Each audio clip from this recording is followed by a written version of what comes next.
우리 명절을 맞이해서 예배하러 하나님의 초대받으신 모든 이들을 주의 이름으로 축복합니다.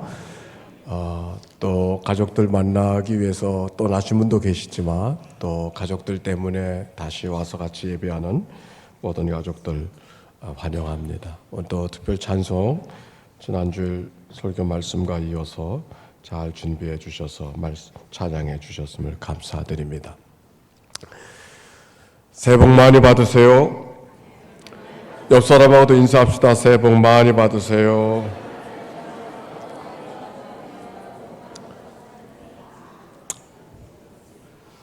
새해 여러분은 어떤 마음을 갖고 계신지, 고든 맥도날드라는 사람이 내면 세계 질서라고 하는 그 글 속에 이 땅의 사람은 두 종류의 사람이 있다 이렇게 말합니다. 한 사람은 자기가 세운 목표를 향하여 쫓아가며 살아가는 사람이 있고, 또 한 사람은 나를 향한 하나님의 부름이 무엇인가 생각하고 부름을 따라 걸어가는 삶이 있다 그렇게 말합니다.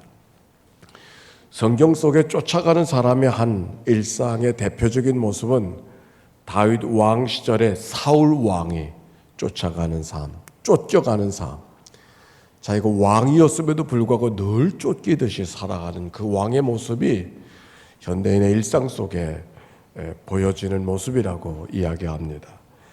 그러면서 부름 따라 살아가는 삶의 모습의 표상의 대표로서 세례 요한을 말합니다. 당신이 메시아도 아니고 메시아를 증거하는 삶을 살고 있음에도 불구하고 뭔가 이루어진 것이 하나도 없고 오히려 그의 삶의 시시각각 그를 위협하고 공격하고 억압하는 여러 가지 억압된 환경 속에 있음에도 불구하고 자유롭게 선포하고, 그리고 하나님이 나를 향해서 이끌어주시는 소명의 뜻이 무엇인가를 기다리면서 걸어가는 평온한 마음, 넉넉한 마음을 잃어버리지 않았던 세례 요한의 모습이 부름 따라 살아가는 삶의 모습이라 이렇게 소개하고 있습니다. 여러분은 이 한 해 벌써 시작한 지 한 달이 되어졌고, 또 명절을 설을 맞이해서 또 다른 삶으로 출발하게 하는 이 시간, 어떤 마음으로 오늘 맞이하고 있는지요?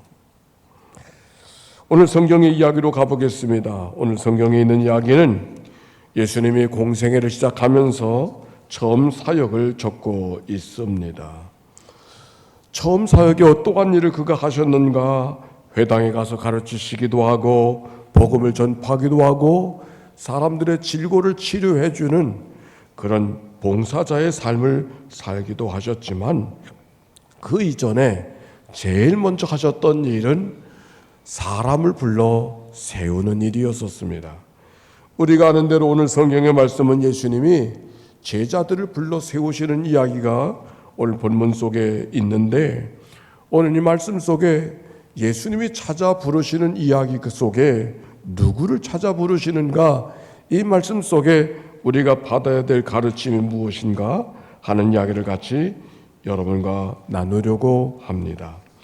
자, 오늘 성경의 말씀 보니까 예수님이 제자들을 부르실 때 누구를 부르셨는가? 첫째는 갈릴리 사람들을 부르셨다고 하는 것에 주목해야 됩니다.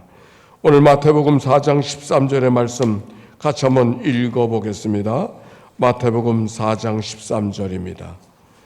찾으셨나요? 네, 시작. 떠나 스불론과 납달리 지경 해변에 있는 가버나움에 가서 사시니, 네, 여기 나사렛을 떠나 스불론과 납달리 지경 해변에 있는 가버나움에 가 사시니, 이 가버나움이라고 하는 것은 갈릴리 바닷가 제일 북쪽에 있는 그런 곳이고, 그 갈릴리 북쪽에 있는 가버나움 그 지역이 어떤 지역인가? 유대 땅으로서는 가장 변방이고 이방인들이 살아가는 땅이 바로 가버나움이 옳습니다. 이사야서의 말씀 평행본문 가운데 읽어보면 스불론과 납달리 땅이라고 하는 것을 소개하고 있는데, 스불론과 납달리 땅이 어떤 땅인가? 유대인들이 살아갈 땐 가장 멀리 있는 땅, 그리고 멸시를 당하는 땅, 아니 그곳에는 살 수 있는 땅이 아닌 곳, 업수의 여김을 받는 땅. 왜 그러냐면 그 갈릴리 북쪽은 지금 우리가 알고 있는 시리아 지역과 시돈과 페니키아 문명의 발상지였던 시돈과 두루를 통해서 이집트로 내려간 해변길이 교통로가 되어져서 그쪽의 세력이 강사하면 먼저 공격을 받고 정복당하는 땅이 그 땅이다. 그래서 그 땅은 사람이 살고 싶은 땅이 아닌 거예요. 거기 무기또라든지 핫솔이라든지 다메섹이라든지 그 길목에 있는 것이 가버나움이기 때문에 유대인들은 할 수 말씀은 예루살렘에 살아야지 그곳에는 살만한 땅이 아닌데 바로 예수님께서 거기에 가서 먼저 복음을 전하고 계시다라고 하는 말씀이 오늘 본문에 있는 이야기예요.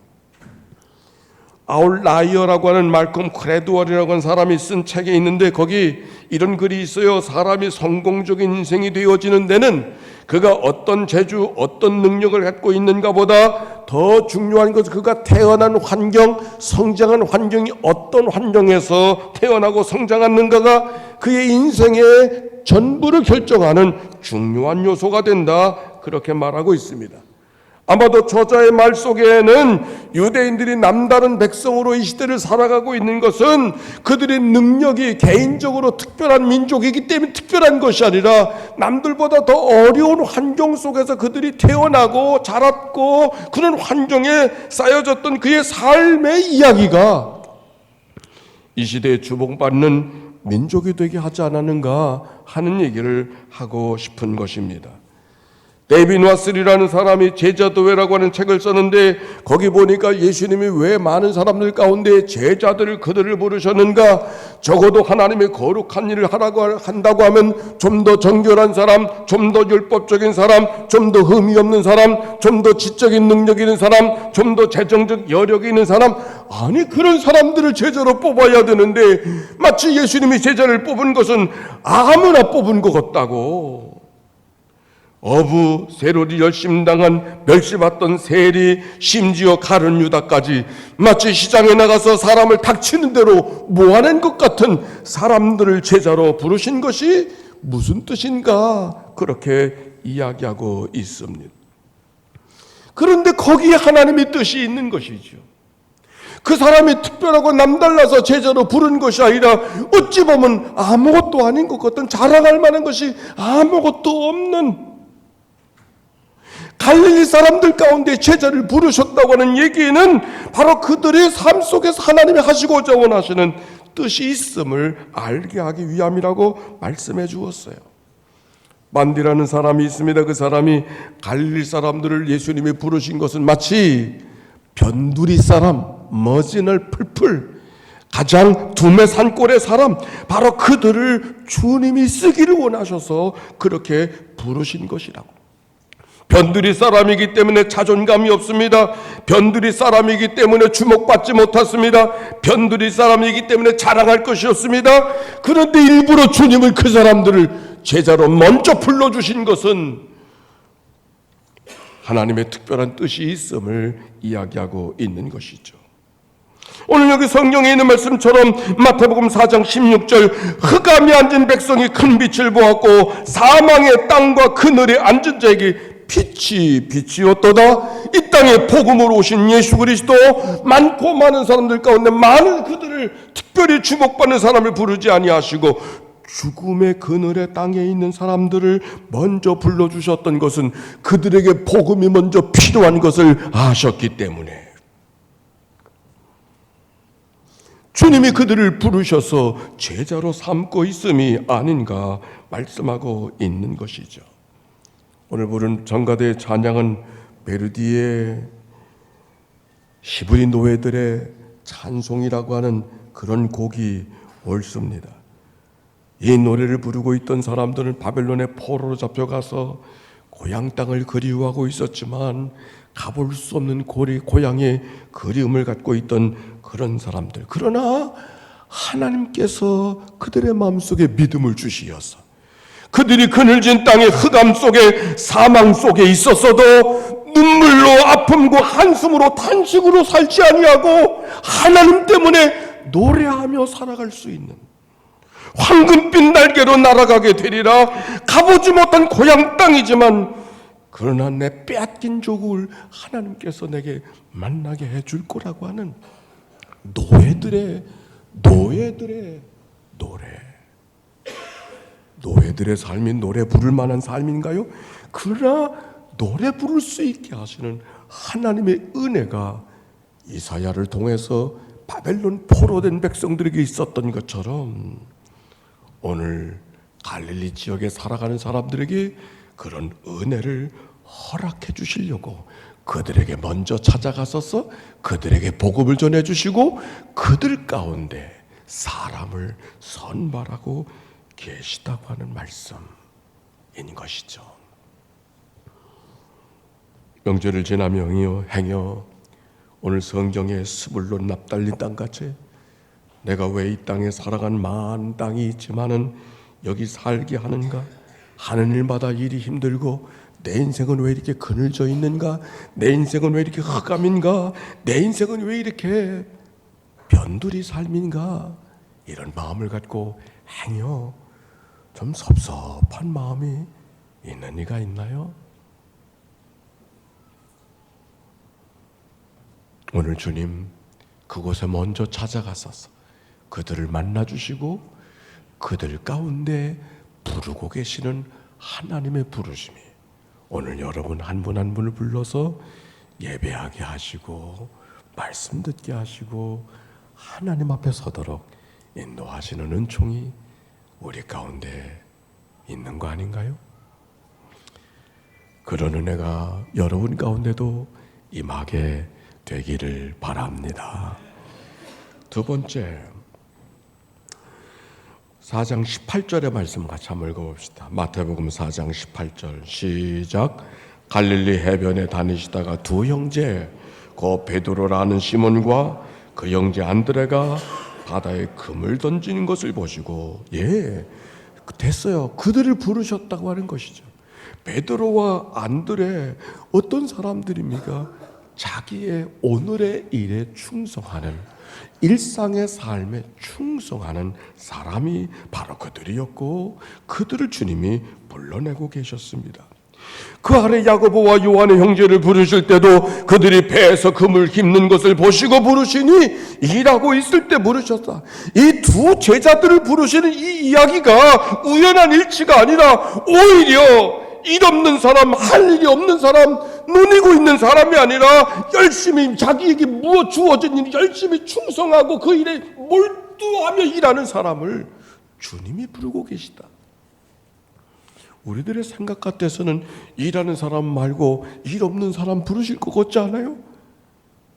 일이 없어서 이리저리 시간을 보내는 한가하게 보이는 사람을 일이 없는가? 이리 와라. 일이라도 하라. 그렇게 할 것 같지 않아요? 근데 성경에 보니까 그렇지 않아요. 일 없는 사람이 아니라 일하는 사람을 부르셔서 제자로 부르신다는 이 이야기. 때때로 우리들의 교회 속에 이런 일이 있죠. 우리 이런 일 봉사해 봅시다. 목사님 요즘에 너무 바빠요. 일이 많아요. 예, 알죠. 근데 성경에 보니까 일 없는 사람이 아니라 일하는 사람을 주님이 부르고 계셔요. 달란트의 비유를 우리가 잘 압니다. 주인이 자기의 소유를 종들에게 맡겨주고 먼 타국에 갔다가 돌아오 회개하는 주인의 이야기. 내가 적은 일에 충성하였음에 더 많은 일을 맡기리라. 어떤 일에 충성한 사람, 어떤 일인가 자기 맡겨준 일에 충성하는 사람에게 더 많은 일을 맡기리라. 그렇게 말씀하셨어요. 그런데 누가 책망받았어요? 일하지 않고 땅에 묻어두었던 사람, 일하지 않고 땅에 묻어두었던 사람, 그들을 주님이 책망하고 계셨습니다. 하나님이 다윗을 부르신 것도 자기에게 맡겨준 일에 충성했던 사람이기 때문에 그렇습니다. 사무엘을 통해서 이새의 아들 가운데 왕을 세운다고 하는 소식을 듣고 찾아가서 이새의 아들을 기름 부어 세우실 때 많은 아들 가운데 다윗이 뽑혀서 기름 부음을 받게 되어졌죠. 그가 주목받게 되어졌습니다. 그가 사람들에게 나가서 다윗이 골리앗을 이기는 그런 놀라운 역사도 경험한 사람이 바로 다윗이죠. 다윗이 하나님 앞에 부름을 받았던 것은 골리앗을 쓰러뜨릴 수 있었기 때문이지만, 다윗이 골리앗을 쓰러뜨릴 수 있어서 사람들에게 주목받았던 것은 또 다른 배경이 있는 거예요. 그가 양을 치던 날이었었습니다. 양을 공격하는 이리떼들이 양들을 호시탐탐 기회를 엿보고 있었지만, 다윗은 양치는 일을 하찮은 일로 여기지 아니하고 늘 양을 보호하려고 하는 그 일념 때문에 물맷돌 던지는 일을 연마하고 있었던 것이죠. 양치는 일을 하찮은 일로 여기고 왜 내게는 이런 일만 맡겨주는가, 내게도 전장터도 나가고 내게도 다른 일도 좀 주목받는 일을 좀 해야 되지 않는가, 이런 생각 갖고 양치는 일을 소홀히 여겼다면 골리앗도 이겨낼 수 없었을 거예요. 이리떼들을 물리치기 위해서 물맷돌을 잘 연습해 두었던 사람이기 때문에 전장터에 나가서 골리앗도 이겨낼 수 있었던 것이죠. 종교개혁자 마틴 루터가 이런 말을 했습니다.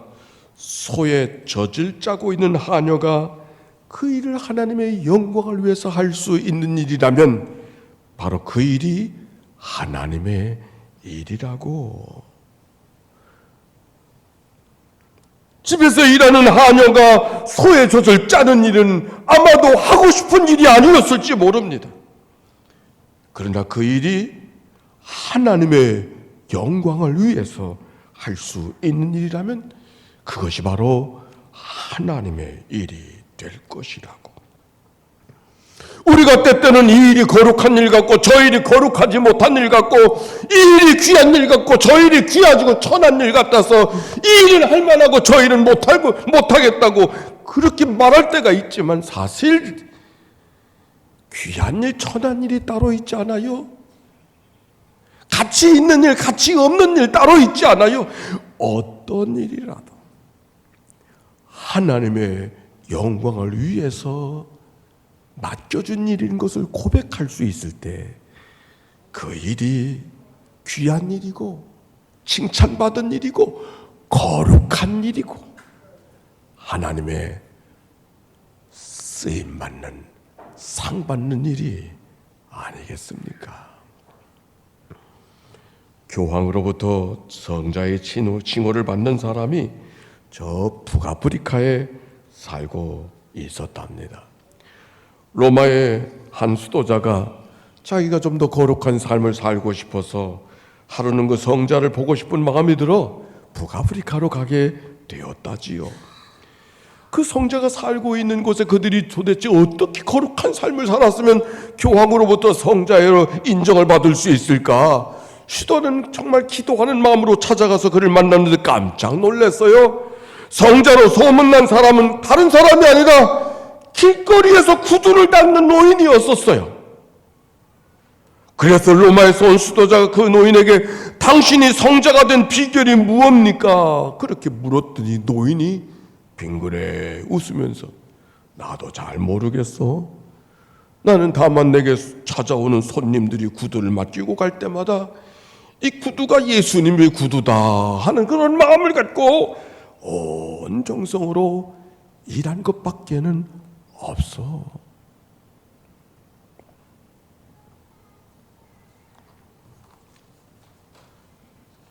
부름받은 자의 삶은 어떤 일이 귀하기 때문에 부름받은 자의 삶이 있고 어떤 일은 천하기 때문에 부름받게 일이야 아니라는 말씀인 것이죠. 우리가 살아가는 일상의 모든 삶이 누구를 위해서 그 일을 행하고 있느냐에 따라서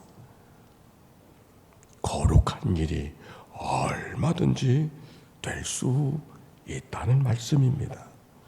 갈라디아서 6장 자기 하나님은 없인 여김을 받지 아니하시나니 사람이 무엇으로 심든지 그대로 거두리라. 자기 육체를 위하여 심는 자는 육체로부터 썩어질 것을 거두고 성령을 위하여 심는 자는 성령으로부터 영생을 거두리라. 하나님은 인생에게 평생을 살면서 몇 번의 물맷돌 던질 기회를 주신다고 합니다. 그러나 기회를 주셨지만 준비되지 못한 사람은 하나님의 기회가 아닌 것이죠. 물맷돌을 하나님이 허락해 주시는 기회. 우리가 일상에 살아가는 삶 속에서 쫓겨가는 인생이 아니라 하나님이 나를 불러주셨다고 하는 이 믿음의 고백을 간직하고 사람들을 만나고 인사하고 그들과 관계를 갖고 섬길 일을 섬기며 살아가는 삶이 되어졌을 때 하나님의 복이 하늘에서 뚝 떨어지는 것이 아니라 그들을 통해서 우리에게 임할 수 있음을 기억하고 믿음으로 살아가는 은혜들이 모두에게 있게 되시기를 바랍니다. 세 번째, 오늘 성경에 보니까 4장 20절 말씀 한번 읽어볼까요? 4장 20절 말씀 시작. 그들이 곧 그물을 버려두고 예수. 4장 22절 시작. 그들이 곧 배와 아버지를 버려두고 예수를 따르리. 내가 너희로 사람을 낚는 어부가 되게 하리라 주님이 말씀하셨더니 그들이 어떻게 반응하고 있는가? 곧 그물을 버려두고 예수를 따르니라. 곧 배와 아버지를 버려두고 예수를 따르니라. 어부에게 그물을 버릴 만한 것이 아닙니다. 버릴 수 있는 게 아니에요. 더더욱이 배와 아버지를 버려두고 이건 버려서는 안 되는 것들이에요. 이 말은 무엇을 버렸는가가 아니냐, 얼마나 주님의 말씀 앞에 단호해져야 되는가 하는 것을 알게 하는 이야기죠. 제자가 된다고 하는 것은 부름을 받았다는 감정만 있는 것이 아닙니다. 주님 때문에 버릴 것이 있는 사람이 되어야 하는 것이죠. 그러게 주님이 말씀하셨어요. 누구든지 나를 따라오려거든 자기를 부인하고 자기 십자가를 지고 나를 따를 것이니라. 우리가 때때로 결심을 잘 못할 때가 많아요. 아니, 결심을 했다가도 언제 결심했는가 작심삼일할 때가 너무 많아요. 여러분은 안 그런지 모르겠는데 저는 그래요. 그런데 생각해보면 왜 결심한 대로 살지 못하는가? 이유가 다른 데 있잖아요. 무언가를 선택하는 것은 무언가를 선택하는 것이 아니라 무언가를 버리는 거예요. 버리지 않고 선택하는 것은 하나만하예요. 선택했기 때문에 버릴 것이 있어야만 제대로 선택한 것이 되는 거예요. 마음이 모질지가 않아서 그런 것이 아니에요. 버릴 것을 버리지 못했는데 선택한 것이 무슨 선택이 되나요?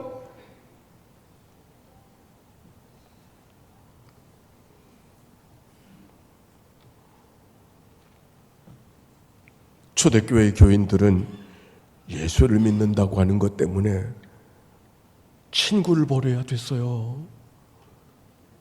예수를 믿는다고 하는 것 때문에 직업을 내던졌어야 되었어요. 예수를 믿는다고 하는 것 때문에 사회적 체면을 내버려야 되었었어요. 버린 게 분명했기 때문에 제대로 예수를 믿었던 거죠. 어떤 날 내가 예수 때문에 버린 게 뭔가 생각해 보니까 어렸을 때부터 어머니 태에서부터 이렇게 신앙생활한 저는 버린 게 없더라고. 버린 게 예수님 때문에 얻은 건 많은데 정말 예수님 때문에 성장하면서 내가 뭘 버렸는가 생각해 보니까 버린 게 없는 게 버린 게 없어. 뭐 얘기할 만한 게 없어. 얼마나 부끄러웠는지. 예수 때문에 버리라고 설교하고 예수 때문에 버리는 것이 예수 믿는 거라고 이야기하는데 날 버린 게 없는 게 버린 게.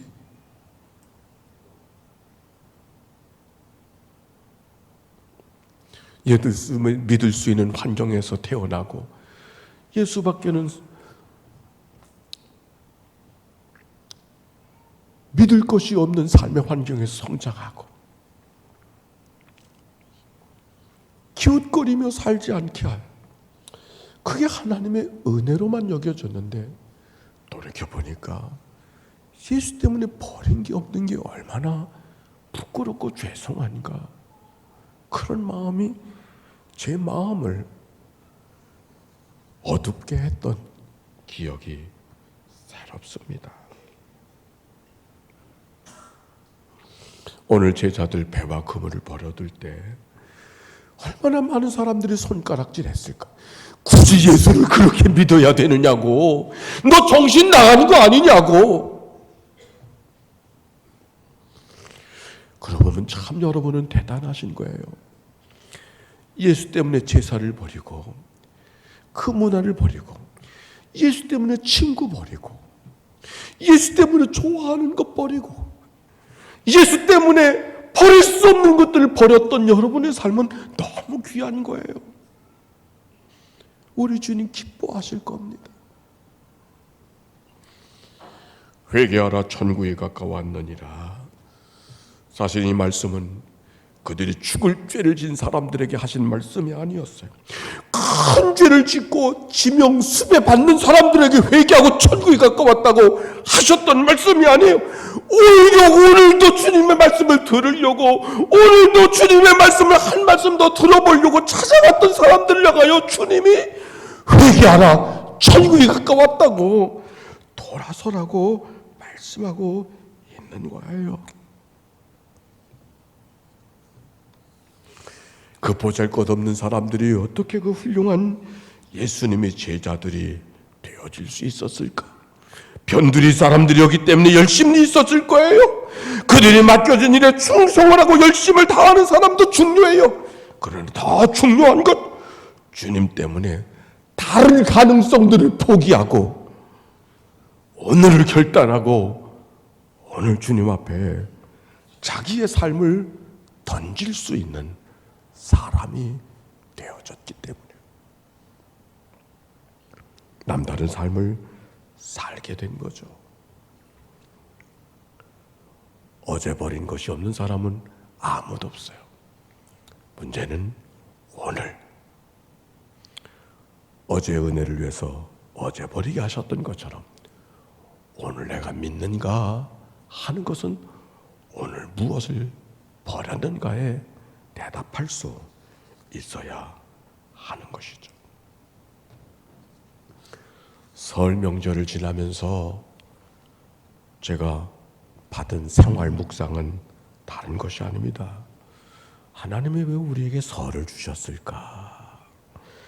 우리가 다 교회 사람들이기 때문에 이제는 설을 맞이해서 제사 드리는 사람은 부득이한 분들 외에는 많지 않을 겁니다.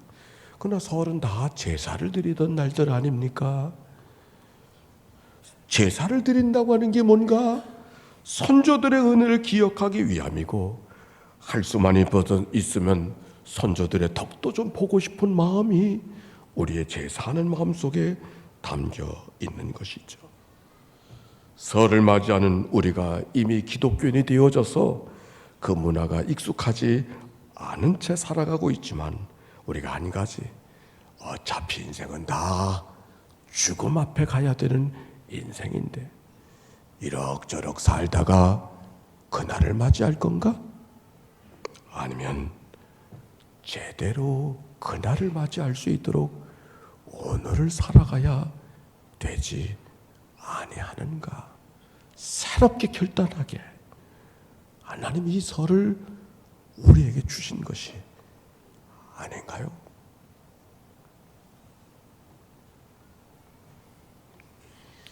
살다 보니까 세월이 지나서 죽음 앞에 서는 것이 아니라 어차피 죽음을 통해 주님을 만나 뵙는다고 하면 그날 주님 앞에 내가 어떻게 그날을 맞이하게 될 것인가를 새롭게 고백하고 결단하는 귀한 날, 설을 가진, 설을 지나야 되는 우리들에게 하나님이 주시는 말씀이 아닌가요? 이어룡 교수 마지막 인터뷰를 읽었습니다. 그분이 요즘에 암으로 투병을 하고 있어요. 기자가 이렇게 말했습니다. 죽음 앞에 더 가까우신 것 같은데 더 생명력 있게 보신 것이 이상하다고 하면서 인터뷰를 시작을 합니다. 그가 이렇게 대답하며 죽음은 다 돌아간다고 하지 않습니까? 촛불이 꺼지기 전에 더 한번 환하게 타오른다고 했는데 그것처럼 생각하세요 하면서 대화를 하던 이어룡 교수의 인터뷰를 읽을 수 있었습니다. 그러면서 그 마음속에 담겨진 이야기를 이렇게 말합니다. 내 마음속에 늘 젊어서 죽으면서도 죽음 앞에 당당했던 자기 딸이 날 마음속에 남겨 있다고. 사실 그가 무신론자로 살다가 기독교인 밖으로 살다가 기독교인이 된 것에 많은 사람들의 손가락질했어요. 이어령 그 선생님이 지적인 능력이 지금 힘이 흔들리고 있다고, 아니 독자들을 배신하고 있다고. 얼마나 모진 소리를 그가 많이 들었겠어요. 그런데 그가 이렇게 반응해요. 내가 기독교인이 된 거 확실히 내 딸 때문에 그렇게 된 거 맞다고. 실명위기에 빠진 딸이 아버지가 기독교 믿는 것이 소원이라고 하는데 내게 어찌 선택할 것이 달리 있겠느냐고. 그런데 그 순간이 내겐 지성도 있고 명예도 있고 재력도 있었지만 한 가지 깨달음은 죽음 앞에서는 아무것도 쓸모없다는 것을 내가 깨달은 것, 그 깨달음이 내 안에 다가왔다. 사실은 나는 딸을 통해서 하나님 앞에 가게 됐지만 인생이 정말 헛되고 헛된 인생인 것을 딸의 죽음을 통해서 내가 경험할 수 있게 되어졌다고. 사실은 딸이 죽은 것이 아니라 내 죽음을 이미 딸의 죽음 속에 경험했었노라고. 내 안의 깨달음은 내가 하나님을 찾아간 것이 아니라, 아니 하나님이 이미 내 안에 계셨던 것을 내가 알게 된 것뿐이라고. 내가 하나님을 그토록 부정했던 것은 오히려 하나님에 대한 더 간절한 마음이 있었기 때문에 그런 거 아니냐고. 그는 그렇게 자기의 삶을 돌이켜 보았습니다. 사랑하는 성도 여러분, 오늘 명절을 맞이해서 예배하는 이 시간, 교회가 뭔가 다 죽은 인생이 하나님 앞에 설 자리를 만들어가는 자리가 오늘의 교회가 아닌가. 이 세상을 살아도 혼자 사는 것이 아닌 것이기에 혼자 살 수 없어 더불어 함께 살면서 하나님의 부르시는 날까지 이 땅의 복된 삶, 하나님이 나를 부르신 부름이 무엇인가를 마음속에 기억하며 살아가는 그런 은혜의 삶을 살아가도록 오늘도 우리를 교회 가족으로 묶어주심이 오늘도 우리들의 교회 속에 있음을 기억하고 하나님이 부르시는 그날까지 믿음으로 승리하는 복된 삶이 되시기를 주의 이름으로 축원합니다. 우리 찬송 한 곡 하고 기도합시다.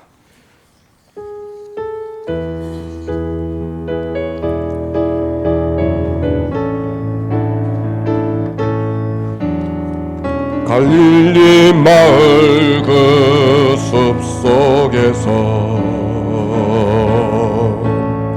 주님 그 11 제자 다시 만나시사 마지막 그들에게 말씀하시기를 너희들은 가라 저 세상으로 가서 제자 삼으라 세상 많은 사람들을 세상 모든 영혼이 내게 달렸나니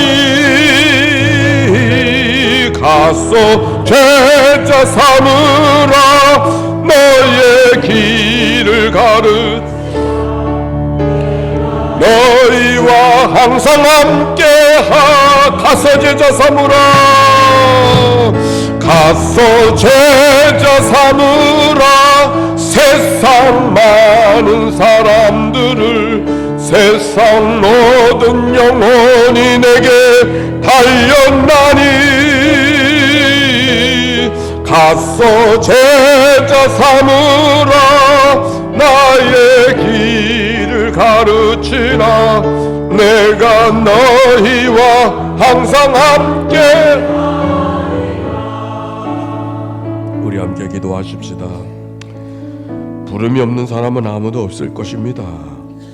그런데 오늘도 우리가 부름을 따라가는 삶인가 아니면 내가 살고 싶은 삶을 쫓아가는 자의 삶인가? 사실은 쫓아가는 자의 삶은 늘 쫓겨가는 자의 삶이죠.